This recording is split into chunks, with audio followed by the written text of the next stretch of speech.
I'm a student of history, Islamic history especially, was on the Prophet, or Prophet peace be upon him, the state of Medina, which he created. Now, why do I say the state of Medina? Because the state of Medina laid the foundation of one of the greatest civilizations in the history of mankind.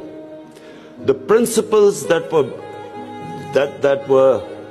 found the foundation of the state of Medina is what for the next 700 years was the greatest civilization on earth. And what were those principles? The state of Medina was founded on incredible principles of justice and humanity. It was the first time a welfare state was made, a state that took responsibility of the weak, what China has done right now. That was the state of Medina, where first time a state took responsible for its poor, its weak, its orphans, its widows. In the state of Medina, the first time pensions were created. Old people were also, it was a humane state. And secondly, there was justice, rule of law. These were the two main things. And the third thing, the Prophet of Islam, peace be upon him, made seeking knowledge a sacred duty. The word was that even if you have to go to China to seek knowledge, you must. Those days going to China meant not coming back. So the emphasis on seeking knowledge.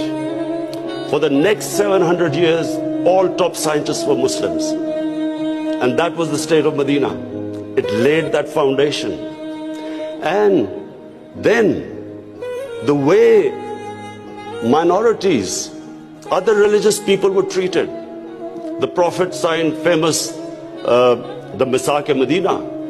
There's still a letter in St. Catherine's Church which was signed with the Christians, that your places of worship will be, till the end of time, they will be protected by Muslims.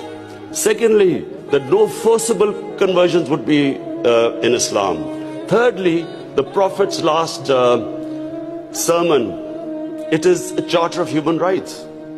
It's about how human beings are equal. So it was a humane state created, rule of law, emphasis on education, that led to the growth of Muslim civilization. So this is, in Pakistan, we want the same basis of our state.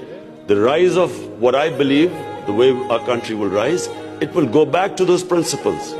We must, number one, have rule of law, everyone equal before the law. State must be accountable.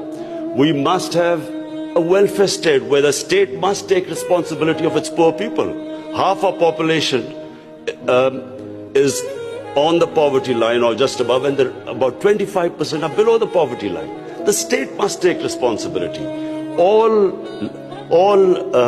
policies of the state must be like in China. How do we lift the people from the bottom? And the most important thing is that we must, in Pakistan, start a reform program. Reforms are painful, but it is essential if we have to get out of our current problems. So, first of all, I joined politics in '96. From '96 to 2013, there was a very small party. Most of the time it was one step up and 3 steps down. The first election I contested, we were wiped out. Second election, 5 years later contested, we had only 1 seat.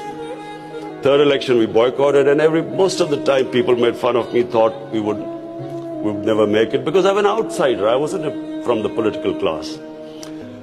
But one big lesson from sports which I learned, you only lose